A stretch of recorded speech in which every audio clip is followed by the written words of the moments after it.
જય મસીહા. સારો આજે પ્રભુનો આભાર માનીએ આજના દિવસને માટે અને શરૂઆતની પ્રાર્થના કરીએ. પવિત્ર પવિત્ર પવિત્ર અમે સેનન જીતાતા દેવ પિતા આભાર માને છે આજના દિવસને માટે પિતા અમારા જીવનમાં દેખાડ્યો એના માટે તમારો આભાર માનીએ છીએ ને પિતા. આ સમયે પિતા સંગતને તમારા હાથમાં સોંપી દે છે પિતા. પવિત્ર ત્રિએક દેવની હાજરી પિતા અમારી મધ્યે પિતા જે લોકો વ્યુઅર્સ જોઈ રહ્યા છે પિતા તેઓની મધ્યે રહે અને પિતા હર હંમેશની સાથે પિતા તમે અમારી સાથે રહ્યો છો એવી રીતે પિતા અત્યારે પણ પિતા પવિત્ર આત્મા દેવો અમારી સાથે રહ્યો પિતા. અમારો કબજો પિતા તમે લ્યો તેવું પ્રાર્થનાની વિનંતી કરીએ છીએ પિતા. આજના વચન દ્વારા અને પિતા આજની જે કંઈ પણ કાર્ય છે તે દ્વારા પિતા તમે જે અમને શીખવાડવા માંગો છો પિતા તે અમે શીખી શકીએ તેવું થવા દેજો પિતા. તમારું વચન કહે છે કે જ્યાં 2 કે 3 મારા નામે એકતા મળે છે તેઓની મધ્યે ઉતરી આવો છો પિતા. અત્યારે પિતા અમે અલગ રીતે પિતા ઓનલાઈન પિતા એકત્ર થઈ રહ્યા છીએ ત્યારે પિતા તમારી ત્રિએક દેવની હાજરી હર હંમેશની સાથે પિતા અમારી સાથેને પાસે રહ્યો તેવું થવા દેજો પિતા. ને આજની આ સંગતને એ પવિત્ર આત્મા દેવની હાજરીમાં પિતા અમે ખુલ્લું મૂકીએ છીએ પિતા. ને પિતા તમે તેને આગળ વધારો ને પિતા તે દ્વારા દરેક આશીર્વાદિત થાય તેવી અમે પ્રાર્થનાની વિનંતી કરીએ છીએ. અમે દરેક તમારા હાથમાં સોંપાઈએ છીએ. તારના પ્રભુ ઈસુ ખ્રિસ્તના નામથી માંગીએ છીએ અને મળ્યું છે વિશ્વાસ સાથે. Amen.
loves me, he can do anything. If I run over here, if I run over there, God is everywhere, and he loves me. When I look up, up, up, I know he's real. When I look down, down, down, I believe what I found. When I look in God's word and I search for him, he rewards me, 'cause he loves me. God made me, he made everything. God loves me, he can do anything. If I run over here, if I run over there, God is everywhere, and he loves me. When I look up, up, up, I know he's real. When I look down, down, down, I believe what I found.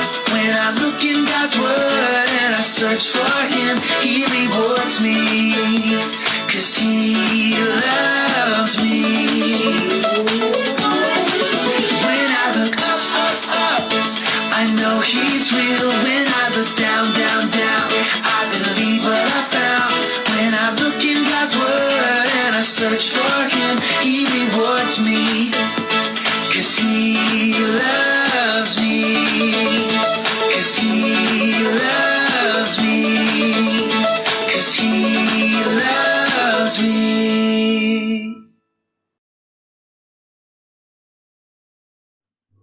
આપણે આરાધના કરતા ગીત ગાઈશું અર્પુ તુજને મુજ તન મન ધન, અને એની ચોથી કડી.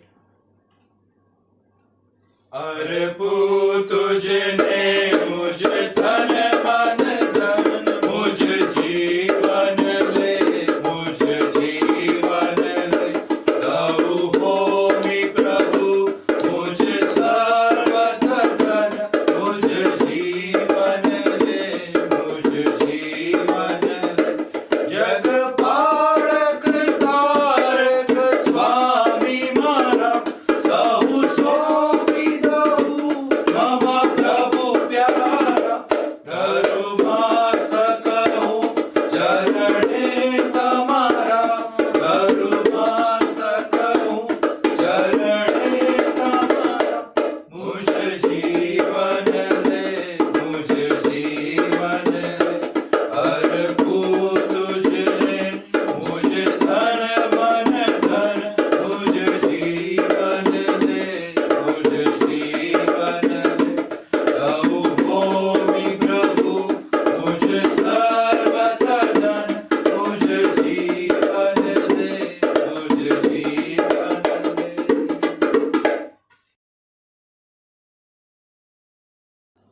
તો બાળકો, ફરી આજનો સમય છે વાર્તાનો સમય, અને ફરી એકવાર આજે આપણે નવી વાર્તા સાંભળીશું. આજની વાર્તા છે એક મિશનરીની વાર્તા છે બાળકો, અને એ મિશનરીનું નામ છે આર્થર. શું નામ છે? આર્થર. તમને આ દેખાઈ રહ્યા છે? શું કરે છે? માથામાં હાથ રાખીને ઊભા છે, હે ને? આવું આપણે ક્યારે કરીએ? જ્યારે આપણે ખૂબ જ ટેન્શનમાં હોઈએ, કે જ્યારે કોઈ પણ આપણે મુશ્કેલીમાં હોઈએ ત્યારે. તો આ એ સમયની વાત છે કે જ્યારે આ મિશનરી એક જગ્યાએ પ્રભુ ઈસુ ખ્રિસ્તની સુવાર્તા કરતા હોય છે, એ તથા એમના પત્ની બંને. પણ એક દિવસે વિચારે છે કે આ ગામના જે લોકો છે એ તો મારી પર નિર્ધાર કરે છે, મારી પર આધાર રાખે છે. ગામના લોકો પ્રભુ ઈસુ ખ્રિસ્ત પર નહીં, પણ ક્રિશ્ચિયન છે, ખ્રિસ્તી છે, વિશ્વાસુ છે, પણ મારી પર આધાર રાખે છે. આપણે કોની પર આધાર રાખવાનો છે? પ્રભુ ઈસુ ખ્રિસ્ત પર. તો એ વિચારતા હોય છે અને ખૂબ જ ટેન્શનમાં છે. જો આમ ઊભા છે, હે ને? તો એ ખૂબ ટેન્શનમાં હોય છે કે હું એમને કઈ રીતે સમજાવું, અને એ બહુ જ વિચારતા હોય છે કે હું એમને કઈ રીતે સમજાવું કે પ્રભુ ઈસુ ખ્રિસ્ત પર તમે આધાર રાખો, ફક્ત એની પર જ આધાર રાખવાની આપણને જરૂર છે. એક દિવસ એ એમના બે મિશનરી સાથે બેઠા હોય છે અને એ લોકો વાતો કરતા હોય છે. બાળકો. તો એ વિચારે છે, અને આર્થર છે એમના મિશનરી મિત્રોને કહે છે કે મારે આ લોકોને શીખવવું છે, મારે એ લોકોને શીખવવું છે કે પ્રભુ ઈસુ ખ્રિસ્ત પર આધાર રાખો. તમારી કમાઈનો 10મો ભાગ તમે પ્રભુ ઈસુ ખ્રિસ્તને આપો અને આપણને આશીર્વાદિત કરશે. એ વિચારતા હોય છે. અને ત્યારે બંને એમના મિશનરી મિત્રો એમને કહે છે, એમના આસિસ્ટન્ટ હોય છે એમનાથી નાના, તે આર્થરને કહે છે કે તમે શું વાત કરી રહ્યા છો, આપણે કઈ રીતે એમને શીખવીશું? દેખાય છે આમાં તમને ત્રણ જણા દેખાય છે ને, એ લોકો એમની સાથે બહેસ કરતા હોય છે. આપણે કઈ રીતે એમને કહીશું? આપણે કહી જ ના શકીએ, કેમ કે એ લોકો કેવા છે ખબર છે? જો એમની પાસે પૂરતા પહેરવા માટે વસ્ત્ર પણ નથી, અને એ લોકો એકદમ ગરીબ છે બાળકો. એમની પાસે પૂરતા પહેરવા માટે વસ્ત્ર પણ નથી હોતા. એટલા ગરીબ લોકો હોય છે, તો એ લોકો કઈ રીતે આપશે 10મો ભાગ? પોતાની કમાણીનો 10મો ભાગ પ્રભુને આપશે તો એ લોકોના ઘરમાં શું રહેશે? એવું એના મિત્રો એને કહે છે. અને એ સમયે આર્થર એમને એક કહાની કહે છે, એક વાત કહે છે. શું કહે છે ખબર છે? કે હું જ્યારે નાનો હતો ને, આ આર્થર છે, એ કહે છે કે હું જ્યારે નાનો હતો ને ત્યારે મને મારા મમ્મી પપ્પાએ શીખવાડેલું નહોતું, પણ મેં જોયું હતું કે મારા મમ્મી પપ્પા, અમે તંગીમાં જ રહેતા હતા, પણ મારા મમ્મી પપ્પા એમાંથી પણ 10મો ભાગ પ્રભુ ઈસુને આપતા હતા, એમના મંદિરમાં આપતા હતા, અને એનાથી અમને ખૂબ જ આશીર્વાદ મળતો હતો. અને એ જ રીતે હું અમને શીખવીશ. એ તો બાઇબલ લઈને નીકળી જાય છે એમને શીખવવા માટે. ભરી સભામાં ઊભા હોય છે, ચર્ચ ચલાવીએ ને એ રીતે એ લોકો બધા બેઠા હોય છે, લોકો ગામના, અને આર્થર ઊભા છે, હાથમાં બાઇબલ ઊંચું કરે છે અને પૂછે છે કે ભાઈઓ ને બહેનો, તમને શું ખબર છે કે આ શું છે? બધા કહે છે હા, આ તો બાઇબલ છે ગુરુ. ત્યારે કહે છે કે હા બાઇબલ છે, તો શું આમાં બધું જ સાચું લખેલું છે? શું આમાં જે વાતો કહેલી છે બધી સાચી છે? તો બધા લોકો કહે છે હા, બધું જ સાચું છે. તેમને કહે છે કે આજે હું તમને કંઈક નવું શીખવવા જઈ રહ્યો છું.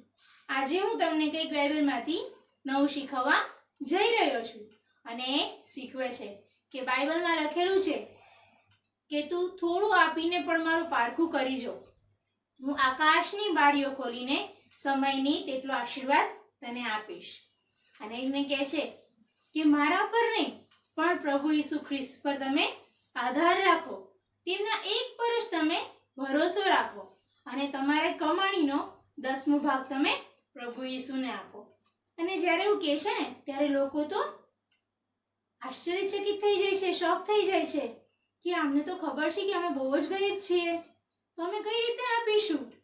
અને એટલું કહીને બેસી જાય છે.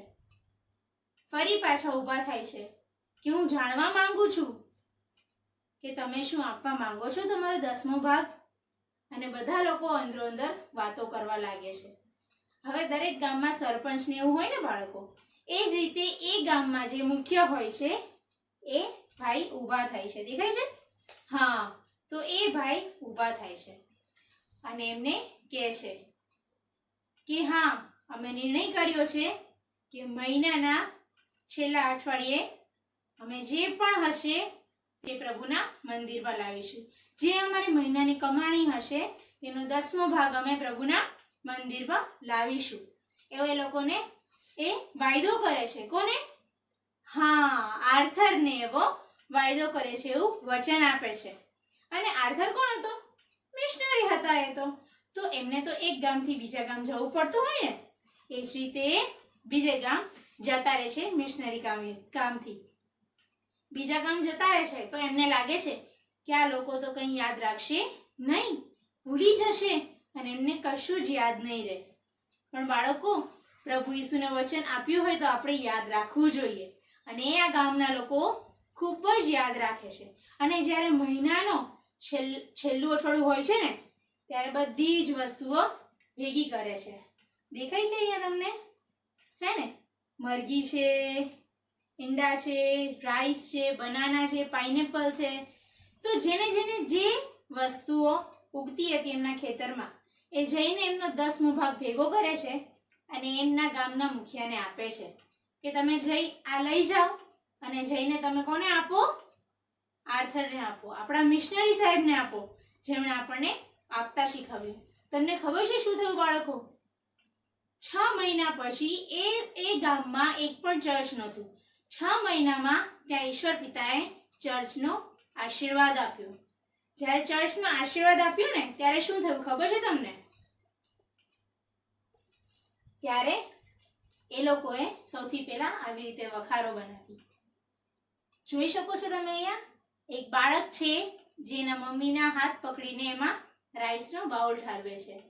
અઠવાડિયે તે લોકો 10મો ભાગ આપતા થયા અને એમણે જાણ્યું કે આધાર કોની પર રાખવાનો છે? આપણે પ્રભુ ઈસુ ખ્રિસ્ત પર. આપણે કોને આપવાનું છે? આપણે આપણા પ્રભુને આપવાનું છે. અને 10મો ભાગ એ કંઈ પણ વસ્તુ હોય આપણી પાસે એનો 10મો ભાગ આપણે પ્રભુને આપવાનો છે. અને જ્યારે પ્રભુને આપીએ છીએ ત્યારે આપણને એ પુષ્કળ આશીર્વાદિત કરે છે. આપણે સમાઈ ના શકીએ એટલા આશીર્વાદોથી આપણને ભરપૂર કરે છે. તો આજે આવો આપણે પ્રભુને એવું વચન આપીએ કે આપણે સન્ડે સ્કૂલમાં જઈએ કે ચર્ચમાં બેઠા હોઈએ, આપણી પાસે જે હોય તેમાંથી આપણે 10મો ભાગ પ્રભુ ઈસુના કાર્યના માટે આપીશું. આપણા મમ્મી પપ્પાને પણ શીખવીએ કે અમે આજે આ રીતે શીખ્યા અને અમે પણ જેમ આર્થર મિશનરીએ લોકો પાસે વચન લીધું એ રીતે આજે અમે વચન લીધું છે કે અમે પણ આ જ રીતે 10મો ભાગ પ્રભુ ઈસુને આપીશું. આપણી બચત હોય ને, આપણને કોઈ ગિફ્ટ આપે, કોઈ પૈસા આપણે ભેગા કરી રાખ્યા હોય ને બાળકો, એમાંથી આપણે 10મો ભાગ પ્રભુ ઈસુના કાર્યને માટે આપીશું. જો તમે આપશો તો ખચિત અને ખચિત પ્રભુ તમને પુષ્કળ આશીર્વાદ આપશે. પણ કઈ રીતે આપવાનું છે? શું કહે છે બાઇબલમાં? ખુશીથી આપનારને દેવ ચાહે છે. તો આપણે ખુશીથી આપવાનું છે, ખેદથી નહીં, કચવાતા મને પણ નહીં, પણ આપણે ખુશીથી આપવાનું છે. કેમ કે ખુશીથી આપનારને દેવ ચાહે છે. ઈશ્વર તમે સર્વને 10મો ભાગ આપવા માટે સહાય કરો. આમેન. પ્રભુનો આભાર માનીએ છીએ સમયને માટે અને આજે જે બાબત શીખ્યા છે ગિવિંગ ટુ ગોડ, એ બાબતને માટે પણ પ્રભુનો આભાર માનીએ છીએ કે પ્રભુ એના વચનથી આપણને શીખવે છે. અને જો આપણી આગળ કંઈ નથી તો આપણે પ્રભુની આગળ આપણું જીવન દઈ શકીએ છીએ. અને આવો આપણે પ્રભુની આરાધના દ્વારા અને પ્રભુની મહિમા ગાતા આપણે એ ગીત ગાઈશું, દેને કો કુછ ભી નહીં. દેને કો કુછ ભી નહીં मेरा तो है कुछ नहीं, आया हूँ लेकर खाली हाथ, देता हूँ खुद को मैं आज, करूँ मैं आराधना,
આ સમયે પ્રભુને માટે પ્રભુનો આભાર માનીએ કે પ્રભુ આપણા જીવનમાં ઘણી બધી બાબતો આપી છે અને આપણે જ્યારે આજે આપણું જીવન પ્રભુને આપીએ છીએ ત્યારે પ્રભુએ આપણા સઘળી બાબત અને આપણું જીવન એ સ્વીકાર્યું છે તેના માટે પ્રભુનો આભાર માનીએ છીએ.